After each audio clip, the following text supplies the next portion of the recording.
प्राचीन भारत का इतिहास। पाषाण काल पहला टॉपिक है और पाषाण काल से हम पहले स्टार्ट करते हैं। इसका है जिस काल का कोई लिखित साक्ष्य नहीं मिलता है, जिस काल का कोई लिखित साक्ष्य नहीं मिलता है उसे प्रागैतिहासिक काल कहते हैं। आद्य ऐतिहासिक काल में लिपि के साक्ष्य तो हैं, किंतु उनके अपठ्य या दुर्बोध होने के कारण उनसे कोई निष्कर्ष नहीं निकलता। जब से लिखित विवरण मिलते हैं वह ऐतिहासिक काल है। जब से लिखित विवरण मिलते हैं वह ऐतिहासिक काल है। प्रागैतिहास के अंतर्गत पाषाणकालीन सभ्यता तथा अद्य इतिहास के अंतर्गत सिंधु घाटी सभ्यता एवं ताम्र सभ्यता, अहाड़, जोरवे आदि आती हैं, जबकि छठी शताब्दी ईसा पूर्व के आसपास से ऐतिहासिक काल का आरंभ होता है। छठी शताब्दी ईसा पूर्व के आसपास से ऐतिहासिक काल का आरंभ होता है। सर्वप्रथम 1863 ईस्वी में भारत में पाषाणकालीन सभ्यता का अनुसंधान प्रारंभ हुआ।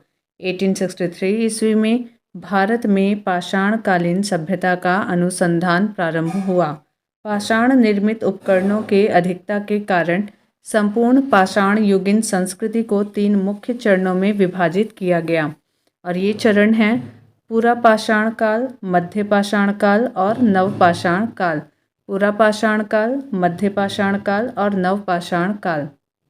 उपकरणों की भिन्नता के आधार पर पूरा पाषाण काल को भी 3 कालों में विभाजित किया जाता है। पहला पूर्व पूरा पाषाण काल, क्रोड उपकरण, हस्त कुठार, खंडक एवं विदारिणी। मध्य पूरा पाषाण काल, फलक उपकरण तथा उच्च पूरा पाषाण काल यानी कि दक्षिणी एवं खुरचनी उपकरण। सर्वप्रथम पंजाब की सोहन नदी घाटी, जो कि पाकिस्तान में है, से चॉपिंग पेबुल संस्कृति के उपकरण प्राप्त हुए हैं। सोहन नदी घाटी पाकिस्तान से चॉपिंग पेबुल संस्कृति के उपकरण प्राप्त हुए हैं। सर्वप्रथम मद्रास के समीप बदमदुरै तथा अतिरंपकम से हैंड एक्स संस्कृति के उपकरण प्राप्त किए गए हैं। इस संस्कृति के अन्य उपकरण क्लीवर, स्क्रैपर आदि हैं। भारतीय भूगर्भ सर्वेक्षण इंडियन जियोलॉजिकल सर्वे के वैज्ञानिक रॉबर्ट ब्रूस फुट ब्रिटिश भूगर्भ वैज्ञानिक और पुरातत्वविद थे। 1863 ईस्वी में रॉबर्ट ब्रूस फुट ने मद्रास के पास पल्लवरम नामक स्थान से पहला हैंड एक्स प्राप्त किया था। उनके मित्र विलियम किंग ने अतिरंपकम से पूर्व पाषाण काल के उपकरण खोज निकाले। वर्ष 1935 में डी टेरा के नेतृत्व में एल कैम्ब्रिज अभियान दल ने सोहन घाटी में सबसे महत्वपूर्ण अनुसंधान किए। बेलन घाटी में इलाहाबाद विश्वविद्यालय के जी.आर. शर्मा के निर्देशन में अनुसंधान किया गया। पूर्व पाषाण काल से संबंधित यहाँ 44 पूरा स्थल प्राप्त हुए हैं। उपकरणों के अतिरिक्त बेलन के लोहंदा नाला क्षेत्र से इस काल की अस्थि निर्मित मातृ देवी की एक प्रतिमा मिली है, जो संप्रति कौशाम्बी संग्रहालय में सुरक्षित है। फलकों के अधिकता के कारण मध्य पूरा पाषाण काल को फलक संस्कृति भी कहा जाता है। इन उपकरणों का निर्माण क्वार्ट्ज़ाइट पत्थरों से किया गया है। पूरा पाषाण कालीन मानव का जीवन पूर्णतः प्राकृतिक था। वे प्रधानतः शिकार पर निर्भर रहते थे तथा उनका भोजन मांस अथवा कंदमूल हुआ करता था। अग्नि के प्रयोग से अपरिचित रहने के कारण वे कच्चा मांस खाते थे। इस युग का मानव शिकारी एवं खाद्य संग्राहक था। इस काल के मानव को पशुपालन और कृषि का ज्ञान नहीं था। भारत में मध्य पाषाण काल के विषय में जानकारी सर्वप्रथम 1867-68 में हुई, जब आर्कीबाल्ड कार्लाइल ने विंध्य क्षेत्र में शैल चित्र रॉक पेंटिंग खोज निकाले। मध्य पाषाण काल के विशिष्ट औजार सूक्ष्म पाषाण या पत्थर के बहुत छोटे औजार हैं। भारत में मानव अस्थि पंजर सर्वप्रथम मध्यकाल से ही प्राप्त होने लगता है। भारत में मानव अस्थि पंजर सर्वप्रथम मध्यकाल से ही प्राप्त होने लगता है। गुजरात स्थित लंघनाज सबसे महत्वपूर्ण पुरास्थल है। यहाँ से लघु पाषाणोपकरणों के अतिरिक्त पशुओं की हड्डियाँ, कब्रिस्तान तथा कुछ मिट्टी के बर्तन भी प्राप्त हुए हैं। यहाँ से 14 मानव कंकाल भी मिले हैं। मध्य पाषाणकालीन महदहा प्रतापगढ़ उत्तर प्रदेश से हड्डी एवं सिंह निर्मित उपकरण प्राप्त हुए हैं। जी.आर. शर्मा ने महदहा के 3 क्षेत्रों का उल्लेख किया है। जी.आर. शर्मा ने जो झील क्षेत्र, बूचड़खाना संकुल क्षेत्र एवं कब्रिस्तान निवास क्षेत्र में बटा था। बूचड़खाना संकुल क्षेत्र से ही हड्डी एवं सिंह निर्मित उपकरण एवं आभूषण बड़े पैमाने पर पाए गए हैं। डॉक्टर जय नारायण पांडे द्वारा लिखित पुस्तक पुरातत्व विमर्श में महदहा, सराय, नाहर राय एवं दमदमा तीनों ही स्थलों से हड्डी के उपकरण एवं आभूषण पाए जाने का उल्लेख है। दमदमा में किए गए उत्खनन के फलस्वरूप पश्चिमी तथा मध्यवर्ती क्षेत्रों से कुल मिलाकर 41 मानव शवाधान ज्ञात हुए हैं। इन शवाधानों में से 5 शवाधान युग्म शवाधान हैं और एक शवाधान में 3 मानव कंकाल एक साथ दफनाए हुए मिले हैं। शेष शवाधान में एक एक कंकाल मिले हैं। इस प्रकार कुल 48 मानव कंकाल प्राप्त हुए हैं। सराय नाहर राय से ऐसी समाधि मिली है जिसमें 4 मानव कंकाल एक साथ दफनाए गए थे। यहाँ की कब्रें, समाधियाँ आवास क्षेत्र के अंदर स्थित थीं। कब्रें छिछली एवं अंडाकार थीं। कब्रें जो थी वो यहाँ पे छिछली और अंडाकार थीं। विंध्य क्षेत्र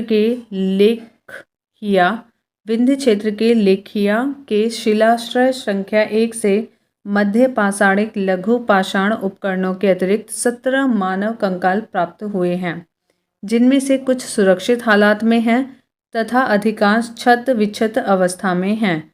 अमेरिका के ओरेगॉन विश्वविद्यालय के जॉन आर. लुकास के अनुसार लेखिया में कुल 27 मानव कंकालों की अस्थियां मिली हैं। पशुपालन का प्रारंभ मध्य पाषाण काल में हुआ। पशुपालन मध्य पाषाण काल में इसका प्रारंभ हुआ। पशुपालन के साक्ष्य भारत के आदमगढ़ जो कि होशंगाबाद मध्य प्रदेश में है तथा बगोर जो कि भीलवाड़ा राजस्थान से प्राप्त हुए हैं। मध्य पाषाण काल के मानव शिकार करके, मछली पकड़कर और खाद्य वस्तुओं का संग्रह करके पेट भरते थे। मध्य पाषाण काल के मानव जो थे वो शिकार करके, मछली पकड़कर, खाद्य वस्तुओं का संग्रह कर पेट भरते थे। मध्य प्रदेश के रायसेन जिले में स्थित भीमबेटका प्रागैतिहासिक शैल चित्रकला का श्रेष्ठ उदाहरण है। भारत में सर्वाधिक 700 से अधिक शिलाश्रय प्राप्त हुए हैं, जिनमें से 243 को क्रमांक दिया गया है। इनमें से 133 शिलाश्रयों में चित्रकारी प्राप्त हुई है। यूनेस्को ने भीमबेटका शैल चित्रों को विश्व विरासत सूची में सम्मिलित किया है। सर्वप्रथम खाद्यान्नों का उत्पादन नवपाषाण काल में प्रारंभ हुआ। इसी काल में गेहूं की कृषि प्रारंभ हुई। नवीनतम खोजों के आधार पर भारतीय उपमहाद्वीप में प्राचीनतम कृषि साक्ष्य वाला स्थल उत्तर प्रदेश के संत कबीर नगर जिले में स्थित लहुरा देव है। नवीनतम खोजों के आधार पर भारतीय उपमहाद्वीप में प्राचीनतम कृषि साक्ष्य वाला स्थल उत्तर प्रदेश के संत कबीर नगर जिले में स्थित लहुरा देव है। यहाँ से 9000 ईसा पूर्व से 7000 ईसा पूर्व मध्य के चावल के साक्ष्य प्राप्त हुए हैं। उल्लेखनीय है कि इस नवीनतम खोज के पूर्व भारतीय उपमहाद्वीप का प्राचीनतम कृषि साक्ष्य वाला स्थल मेहरगढ़ पाकिस्तान के बलूचिस्तान में स्थित, यहाँ से 7000 ईसा पूर्व के गेहूं के साक्ष्य मिले हैं। अब याद रखिएगा, नवीनतम खोजों के आधार पर भारतीय उपमहाद्वीप में प्राचीनतम कृषि साक्ष्य वाला स्थल उत्तर प्रदेश का संत कबीर नगर जिले में स्थित लहुरा देव है। यहाँ से 9000 ईसा पूर्व से 7000 ईसा पूर्व मध्य के चावल के साक्ष्य मिले हैं। इससे पहले मेहरगढ़ पाकिस्तान के बलूचिस्तान में जो कि स्थित था, यहाँ से 7000 ईसा पूर्व के गेहूं के साक्ष्य मिले थे, जबकि प्राचीनतम चावल के साक्ष्य वाला स्थल कोल डिहवा इलाहाबाद जिले में बेलन नदी के तट पर स्थित, यहाँ से 6500 ईसा पूर्व के चावल की भूसी के साक्ष्य मिले हैं माना जाता था। चीन के यांगत्से नदी घाटी क्षेत्र में लगभग 7000 ईसा पूर्व चावल उगाया गया। मक्का लगभग 6000 ईसा पूर्व का प्रथम साक्ष्य मैक्सिको में पाया गया। बाजरा 5500 ईसा पूर्व चीन में, सोरघम 5000 ईसा पूर्व पूर्वी अफ्रीका में, राई 5000 ईसा पूर्व में दक्षिण पूर्व एशिया में तथा जई 2300 ईसा पूर्व में यूरोप में सर्वप्रथम उगाया गया। मेहरगढ़ से पाषाण संस्कृति से लेकर हड़प्पा सभ्यता तक के सांस्कृतिक अवशेष प्राप्त हुए हैं। मेहरगढ़ से पाषाण संस्कृति से लेकर हड़प्पा सभ्यता तक के सांस्कृतिक अवशेष प्राप्त हुए हैं। मानव कंकाल के साथ कुत्ते का कंकाल बुर्ज होम जम्मू कश्मीर से प्राप्त हुआ है। मानव कंकाल के साथ कुत्ते का कंकाल बुर्ज होम जम्मू कश्मीर से प्राप्त हुआ है। गर्द आवास के साक्ष्य भी यहीं से प्राप्त हुए हैं। इस पूरा स्थल की खोज वर्ष 1935 ईस्वी में डी टेरा एवं पीटरसन ने की थी। गुफकराल कश्मीर में स्थित नवपाषाणिक स्थल हैं। गुफकराल का अर्थ होता है कुलाल अर्थात कुम्हार की गुहा। यहाँ के लोग कृषि एवं पशुपालन का कार्य करते थे। चिरांद बिहार के सारण जिले में स्थित है। यहाँ से नवपाषाणिक अवशेष प्राप्त हुए हैं। यहाँ से हड्डी के अनेक उपकरण प्राप्त हुए हैं। यहाँ से प्राप्त उपकरण हिरण के सींगों से निर्मित हैं। नवपाषाण युगीन दक्षिण भारत में मृतक को दफनाने के स्थल के रूप में बृहत्पाषाण स्मारकों की पहचान की गई। नवपाषाण कालीन पुरास्थल से राख के टीले कर्नाटक में मैसूर के पास वेल्लारी जनपद में स्थित संगनकल्लू नामक स्थान से प्राप्त हुए हैं। पिकलीहल, उतनूर आदि स्थलों से भी राख के टीले मिले हैं।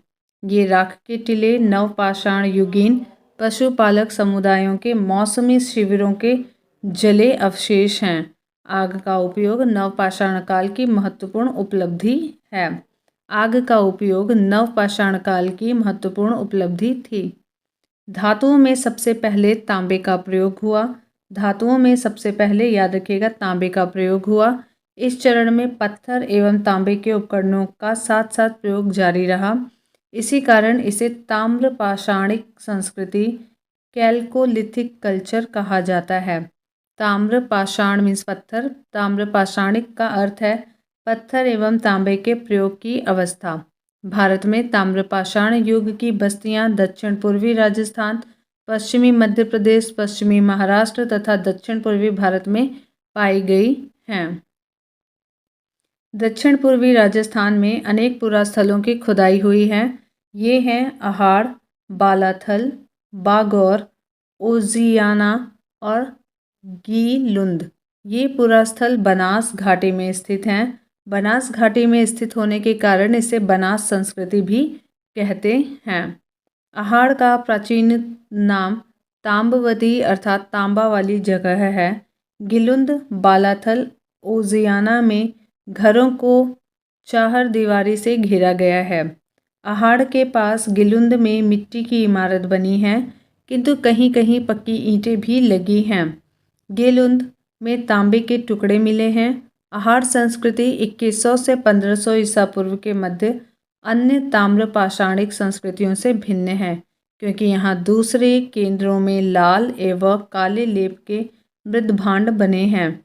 वहीं यहाँ पर इस लेप के ऊपर सफ़ेद रंग से चित्रकारी की गई कृष्ण लोहित मृदभांड परंपरा विशिष्ट रही है।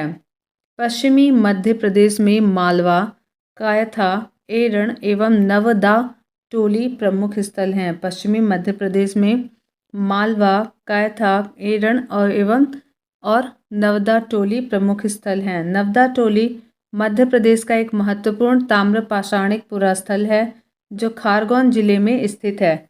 इसका उत्खनन HD संकालिया ने कराया था। यहाँ से मिट्टी, बांस एवं फूस के बने चौकोर एवं वृत्ताकार घर मिले हैं। यहाँ के मूल मृदभांड लाल काले रंग के हैं, जिन पर ज्यामितीय आरेख उत्कीर्ण है। कायथा संस्कृति, जो हड़प्पा संस्कृति की कनिष्ठ समकालीन है, इसके मृदभांडों में कुछ प्राक हड़प्पीय लक्षण दिखाई देते हैं। साथ ही इन पर हड़प्पाई प्रभाव भी स्पष्ट दिखाई देता है। इस संस्कृति की लगभग 40 बस्तियां मालवा क्षेत्र से प्राप्त हुई हैं, जो अत्यंत छोटी छोटी हैं। मालवा संस्कृति अपनी मृदभांडों की उत्कृष्टता के लिए जानी जाती है। मध्य प्रदेश में कायथा और एरण की तथा पश्चिमी महाराष्ट्र में इनाम गांव की बस्तियां किलाबंद हैं। पश्चिमी महाराष्ट्र के प्रमुख पुरास्थल हैं अहमदनगर जिले में जोरवे, नेवासा और दैमाबाद। पुणे जिले में चंदौली, सोनगांव, इनामगांव, प्रकाश और नासिक। ये सभी पुरास्थल जोरवे संस्कृति 1400 से 700 ईसा पूर्व के हैं। अब तक ज्ञात 200 जोरवे स्थलों में गोदावरी का दैमाबाद सबसे बड़ा है। यह लगभग 20 हेक्टेयर में फैला है, जिसमें लगभग 4000 लोग रह सकते हैं। नेवासा जोरवे संस्कृति स्थल से पटसन का साक्ष्य प्राप्त हुआ है। टोटीदार पात्र परंपरा जोरवे संस्कृति की विशिष्ट पहचान है। महाराष्ट्र के ताम्रपाषाण कालीन संस्कृति जोरवे संस्कृति के नेवासा, दैमाबाद, चंदौली, इनामगांव आदि पुरा स्थलों में मृतकों को अस्थि कलश में रखकर उत्तर से दक्षिण दिशा में घरों के फर्श के नीचे दफनाए जाने के साक्ष्य प्राप्त हुए हैं। आरंभिक ताम्रपाषाण अवस्था के इनामगांव स्थल पर चूल्हों सहित बड़े बड़े कच्ची मिट्टी के मकान और गोलाकार गड्ढों वाले मकान मिले हैं। इनामगांव स्थल पर चूल्हों सहित बड़े बड़े कच्ची मिट्टी के मकान, गोलाकार गड्ढों वाले मकान मिले हैं। पश्चात की अवस्था 1300 से 1000 ईसा पूर्व में 5 कमरों वाला एक मकान मिला है, जिसमें 4 कमरे आयताकार और एक वृत्ताकार है। इनाम गांव में 130 से अधिक घर, एनसीईआरटी के अनुसार 100 से अधिक और अनेक कब्रें पाई गई हैं। यह बस्ती किलाबंद है और खाई से घिरी हुई है। यहाँ शिल्पी या पंसारी लोग पश्चिमी छोर पर रहते थे, जबकि सरदार प्राय केंद्र स्थल में रहता था। यहाँ से अन्नागार भी मिला है। पूर्वी भारत में गंगा तटवर्ती चिरांद के अलावा पश्चिम बंगाल के बर्धवान जिले के पांडु राजर, डीभी और भूम जिले में महिषदल उल्लेखनीय ताम्रकालीन स्थल हैं। कुछ अन्य पुरास्थल जहाँ खुदाई हुई है वे हैं बिहार में सोनुवार, सोनपुर, ताराडीह और पूर्वी उत्तर प्रदेश में खैराडीह और नरहन। बिहार, महाराष्ट्र और मध्य प्रदेश में रहने वाले लोग टोटी वाले जलपात्र, गोड़ीदार तस्तरियाँ और गोड़ीदार कटोरे बनाते थे। दक्षिण पूर्व राजस्थान, पश्चिमी मध्य प्रदेश, पश्चिमी महाराष्ट्र और अन्यत्र रहने वाले ताम्रपाषाण युग के लोग मवेशी पालन और कृषि करते थे। वे गाय, भेड़, बकरी और भैंस रखते थे और हिरण का शिकार भी करते थे। यहाँ से ऊँट के अवशेष प्राप्त हुए हैं। मुख्य अनाज गेहूँ और चावल के अतिरिक्त वे बाजरे की भी खेती करते थे। ताम्रपाषाण युग के लोग शिल्प कर्म में निस्संदेह बड़े दक्ष थे और पत्थर का काम भी अच्छा करते थे। वे कार्नेलियन, स्टेटाइट और क्वार्ट्ज क्रिस्टल जैसे अच्छे पत्थरों के मनके या गुटिकाएं भी बनाते थे। वे लोग कताई और बुनाई जानते थे, क्योंकि मालवा में चरखे और तकलियाँ मिली हैं। महाराष्ट्र में कपास, सन और सेमल की रुई के बने धागे भी मिले हैं। इनाम गांव में कुंभकार, धातुकार, हाथी दांत के शिल्पी, चूना बनाने वाले और खिलौनों की मिट्टी की मूर्ति, जिसे टेराकोटा कहते हैं, बनाने वाले कारीगर भी दिखाई देते हैं। इनाम गांव में मातृ देवी की प्रतिमा मिली है। इनाम गांव में मातृ देवी की प्रतिमा मिली है, जो पश्चिमी एशिया में पाई जाने वाली ऐसी प्रतिमा की प्रतिरूप है। मालवा और राजस्थान में मिली रूढ़ शैली से बनी मिट्टी की वृषभ मूर्तिकाएं यह सूचित करती हैं कि वृषभ यानी कि सांड धार्मिक पंथ का प्रतीक था।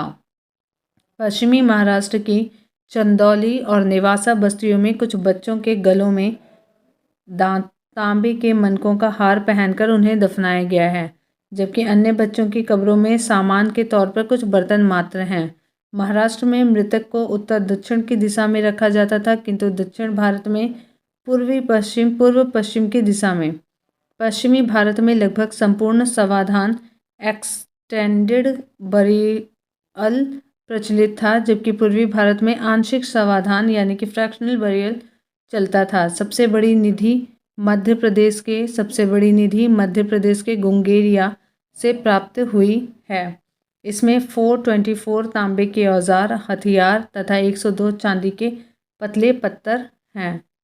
कायथा के एक घर में तांबे के 28 कंगन और 2 अद्वितीय ढंग की कुल्हाड़ियाँ पाई गई हैं। इस स्थान में स्टेटाइट और कार्नेलियन जैसे कीमती पत्थरों की गोलियों के हार पात्रों में जमा किए गए हैं। गणेश्वर स्थल राजस्थान में खेतरे ताम्रपट्टी के सीकर झुंझुनू क्षेत्र के तांबे की समृद्ध खानों के निकट पड़ता है। दक्षिण भारत में ब्रह्मगिरी, पिकलीहल, संगलनकल्लू, मस्की, हल्लूर आदि से ताम्र पाषाण युगीन बस्तियों के साक्ष्य मिले हैं।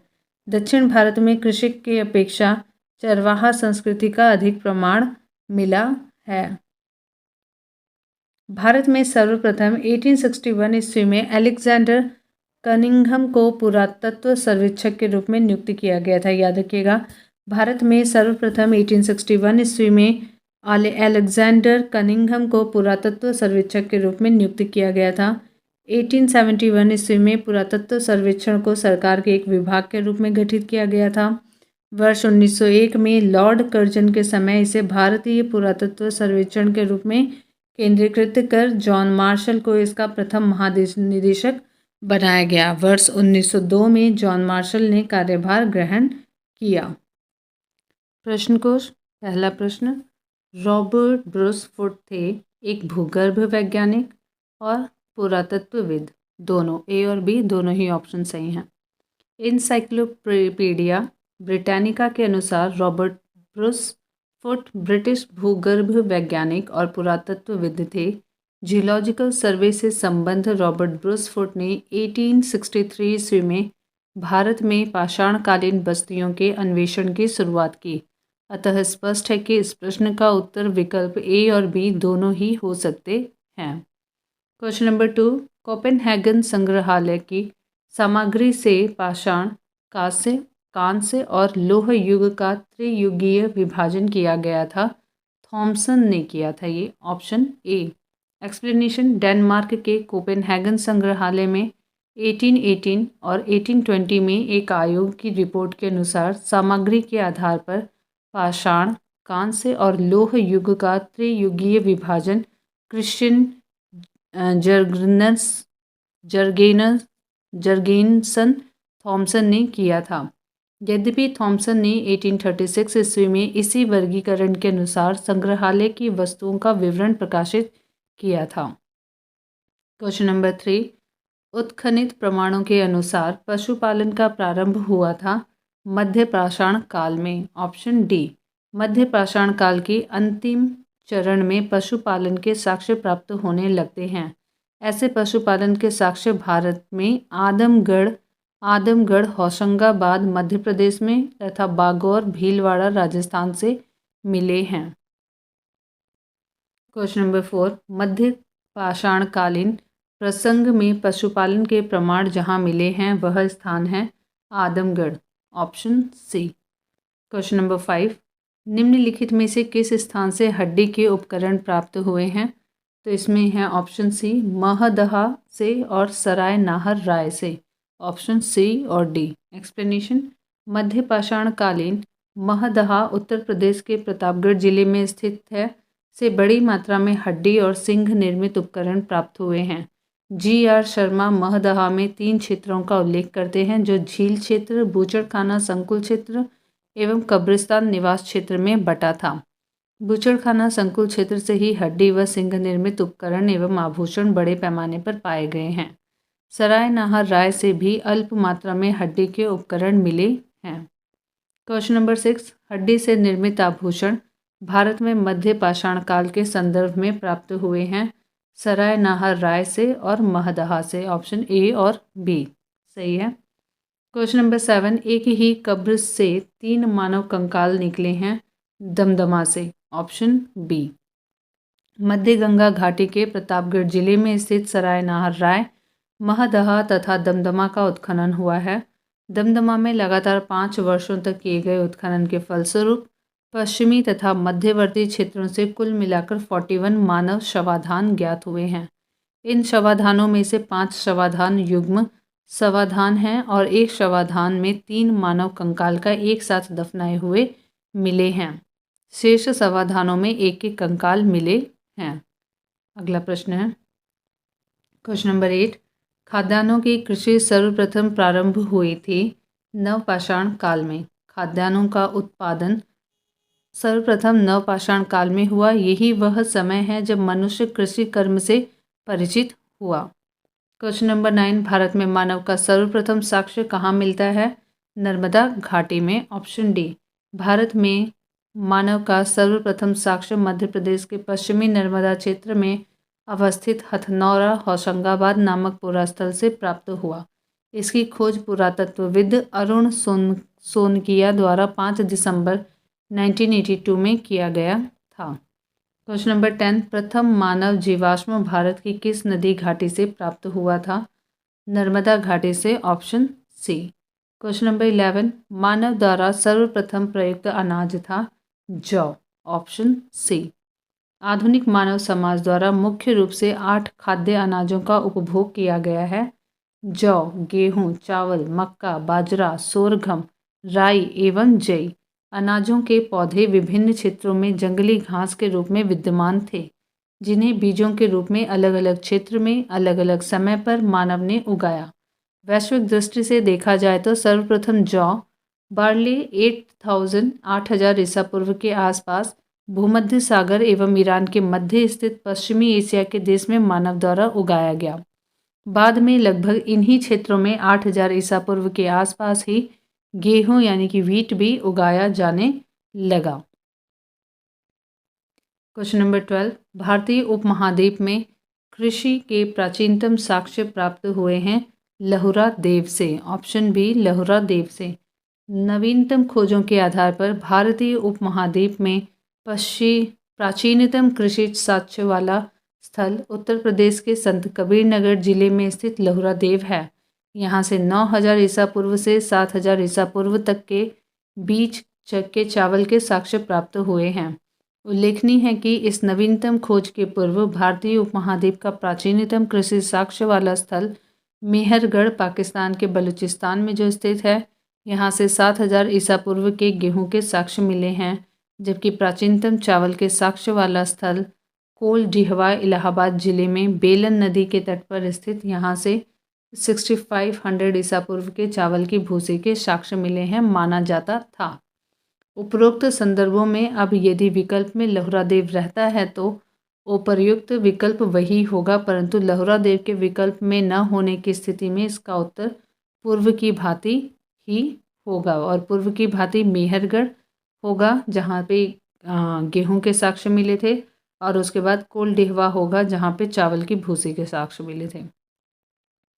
क्वेश्चन नंबर 13, भारतीय उपमहाद्वीप में कृषि के प्राचीनतम साक्ष्य प्राप्त हुए हैं मेहरगढ़ से। यहाँ पे लहुरा देव का नाम नहीं है इसलिए मेहरगढ़ से। क्वेश्चन नंबर 14, भारतीय उपमहाद्वीप में कृषि के प्राचीनतम साक्ष्य कहाँ से प्राप्त हुए हैं? यहाँ पे भी लहुरा देव नहीं है इसलिए ऑप्शन होगा मेहरगढ़ सी। क्वेश्चन नंबर 15, नवपाषाण युग में भारतीय उपमहाद्वीप के उत्तर पश्चिम क्षेत्र में निम्नलिखित में से किस स्थान पर कृषि के अभ्युदय के प्रारंभिक प्रमाण प्राप्त हुए थे? तो ये है Mehrgarh. Option B. Next question 16, Bharat में पशुपालन एवं कृषि के प्राचीनतम साक्ष्य प्राप्त हुए हैं मेहरगढ़ से। Option D. लहुरा देव नहीं है। क्वेश्चन नंबर 17, उस स्थल का नाम बताइए जहाँ से प्राचीनतम स्थायी जीवन के प्रमाण मिले हैं? तो ये है मेहरगढ़। Option D. दिए गए विकल्पों में प्राचीनतम स्थायी जीवन के प्रमाण सर्वप्रथम बलूचिस्तान की कच्ची मैदान स्थित मेहरगढ़ से मिले हैं, जिसकी प्रमाणित तिथि 7वीं शताब्दी सहस्त्राब्दी ईसा पूर्व है, जबकि किली गुल मोहम्मद एवं कालीबंगा की प्राचीनतम तिथि क्रमशः 4000 ईसा पूर्व और 3500 ईसा पूर्व है। अतः विकल्प डी यहाँ पे सही उत्तर है। क्वेश्चन नंबर 18, निम्नलिखित में से किन स्थानों से मध्य पाषाण काल में पशुपालन के प्रमाण मिलते हैं? तो ये है बागोर, ऑप्शन सी। मध्य पाषाण काल से पशुपालन के साक्ष्य प्राप्त होने लगते हैं। पशुपालन के प्रारंभिक साक्ष्य मध्य प्रदेश में होशंगाबाद के निकट आदमगढ़ पुरास्थल और राजस्थान के भीलवाड़ा जिले में स्थित बागोर से मिलते हैं। क्वेश्चन नंबर 19, निम्नलिखित में से किसको चालकोलिथिक युग भी कहा जाता है?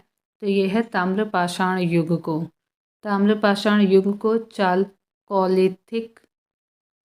कैल्कोलिथिक युग भी कहा जाता है। अगला प्रश्न है क्वेश्चन नंबर 20, आहड़ सभ्यता के बारे में निम्न कथनों पर विचार कीजिए। यहाँ पे आप एक बार कथनों को पढ़ लीजिए, फिर देखते हैं नीचे।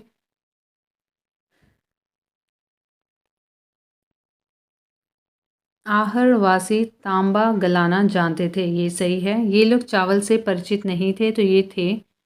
धातु का काम आहड़वासियों की अर्थव्यवस्था का एक साधन था। यहाँ से काले लाल रंग के मृदभांड मिले हैं, जिन पर सामान्यतः सफ़ेद रंग से ज्यामितीय आकृतियाँ उकेरी गई हैं। पहला, तीसरा और चौथा यहाँ पे सही है। Option A. एक्सप्लेनेशन, अहाड़ दक्षिण पूर्व राजस्थान में स्थित एक प्रमुख ताम्रपाषाणिक संस्कृति का स्थल है। अहाड़ संस्कृति के लोग मूलतः कृषक एवं पशुपालक थे। वे गेहूं, जौ और चावल से परिचित थे। अहाड़ का एक अन्य नाम तांबा वाला स्थान भी मिलता है, जिससे सूचित होता है कि यहाँ तांबा बहुतायत में उपलब्ध था। यहाँ के निवासी तांबे को गलाकर मनचाही वस्तुएं तैयार करते थे। धातु का काम अहाड़वासियों की अर्थव्यवस्था का एक प्रमुख साधन था। यहाँ से काले लाल रंग के मृदभांड की प्राप्ति हुई है, जिन पर सामान्यतः सफ़ेद रंग से ज्यामितीय आकृतियाँ उकेरी गई हैं। इस प्रकार विकल्प ए यहाँ पे सही उत्तर है। क्वेश्चन नंबर 21, निम्न में से किस एक पुरास्थल से पाषाण संस्कृति से लेकर हड़प्पा सभ्यता तक के सांस्कृतिक अवशेष प्राप्त हुए हैं? तो ये है मेहरगढ़, ऑप्शन बी। बलूचिस्तान पाकिस्तान में स्थित पुरास्थल मेहरगढ़ से पाषाण संस्कृति से लेकर हड़प्पा सभ्यता तक के सांस्कृतिक अवशेष प्राप्त हुए हैं। क्वेश्चन नंबर 22, नवदा टोली का उत्खनन किसने किया था? एच.डी.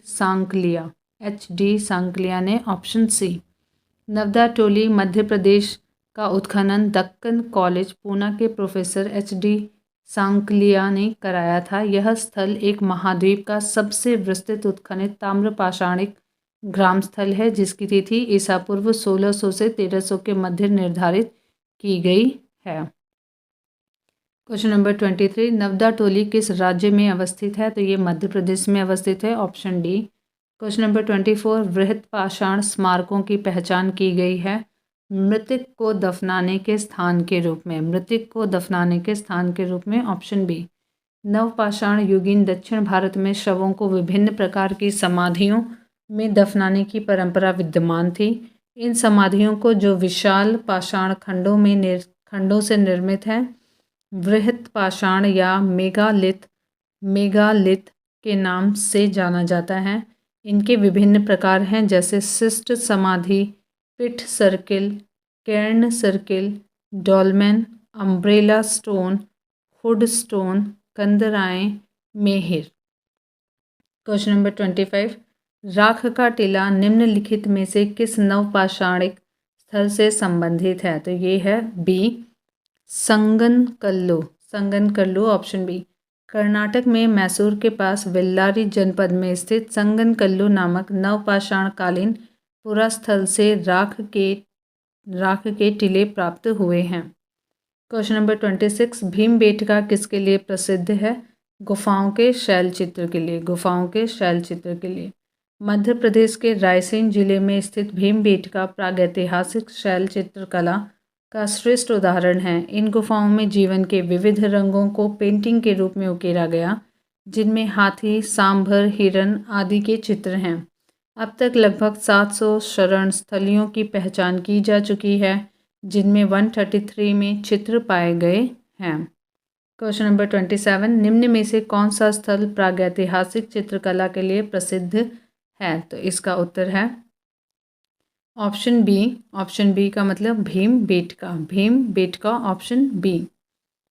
क्वेश्चन नंबर 28, भीमबेटका की गुफाएं कहाँ स्थित हैं?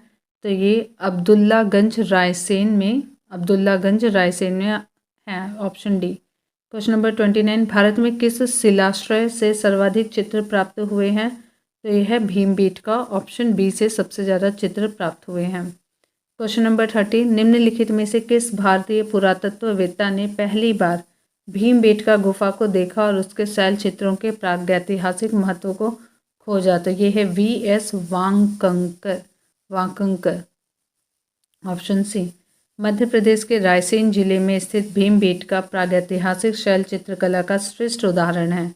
इसकी खोज वर्ष 1957 में V.S. वांकंकर ने की थी। यूनेस्को ने भीमबेटका शैल चित्रों को विश्व विरासत सूची में सम्मिलित किया है। क्वेश्चन नंबर 31, भीमबेटका को किसने खोजा था? तो इसका ऑप्शन है C, doctor Vishnudhar Wakankar, option C. Question number 32, गैरिक मृदभांड पात्र OCP का नामकरण हुआ था हस्तिनापुर में, ऑप्शन ए, हस्तिनापुर में। अगला क्वेश्चन, एक्सप्लेनेशन। गंगा यमुना दोआब के सांस्कृतिक परंपरा संभवतः उस संस्कृति के साथ शुरू होती है जिसे अपने अत्यंत विशिष्ट मृदभांड के नमूने के कारण गेरुवर्णी गैरिक मृदभांड संस्कृति OCP कहा गया। BB लाल ने वर्ष 1951 में हस्तिनापुर में सर्वप्रथम गैरिक मृदभांड प्राप्त किया था और वही इसका नामकरण हुआ। क्वेश्चन नंबर 33, ताम्रशम काल में महाराष्ट्र के लोग मृतकों को घर के फर्श के नीचे किस तरह रखकर दफनाते थे? उत्तर से दक्षिण की ओर, ऑप्शन उत्तर से दक्षिण की ओर, ऑप्शन ए। महाराष्ट्र की ताम्रपाषाण कालीन संस्कृति जोरवे संस्कृति के निवासा, दैमाबाद, कोठे, चंदौली, इनाम गांव आदि पुरास्थलों में घरों से मृतकों को अस्थि कलश में रखकर उत्तर से दक्षिण स्थिति में घरों के फर्श के नीचे दफनाए जाने के साक्ष्य मिले हैं। कब्र में मिट्टी की हड्डियां और तांबे की कुछ वस्तुएं भी रखी जाती थीं। क्वेश्चन नंबर 34, निम्नलिखित में से किस स्थल से मानव कंकाल के साथ कुत्ते का कंकाल भी सावधान से प्राप्त हुआ है? तो यह है Burzahom, option B. Jammu Kashmir में श्रीनगर के निकट स्थित उत्तर पश्चिम में स्थित बुर्ज होम से नवपाषाणिक अवस्था में मानव कंकाल के साथ कुत्ते का कंकाल भी शवाधान से प्राप्त हुआ है। गर्तावास गड्ढों वाले घर भी यहाँ की प्रमुख विशेषता है। क्वेश्चन नंबर 35, निम्नलिखित में से किस स्थान पर मानव के साथ कुत्ते को दफनाए जाने का साक्ष्य मिला है? तो यह है Burzahom, option A. Question number 36, गर्तावास के साक्ष्य प्राप्त हुए हैं बुर्ज होम से, ऑप्शन ए। क्वेश्चन नंबर 37, निम्नलिखित युग्मों पर विचार कीजिए। ऐतिहासिक स्थान है यहाँ पे और यहाँ पे इनके ख्याति के कारण दिए हुए हैं। तो पहला है बुर्ज होम, शैलकृत देव मंदिर, चंद्रकेतुगढ़, टेराकोटा कला सही है, गणेश्वर ताम्र कलाकृतियाँ ये भी सही है। दूसरा और तीसरा कथन सही है, पहला कथन सही नहीं है। आइए यहाँ पे ऑप्शन देखते हैं, डी, दूसरा और तीसरा सही है। एक्सप्लेनेशन, बुर्ज होम नामक नवपाषाणिक पुरास्थल जम्मू कश्मीर में केंद्र शासित प्रदेश में अवस्थित है। इस पुरास्थल की खोज 1935 में डी टेरा एवं पीटरसन ने की थी।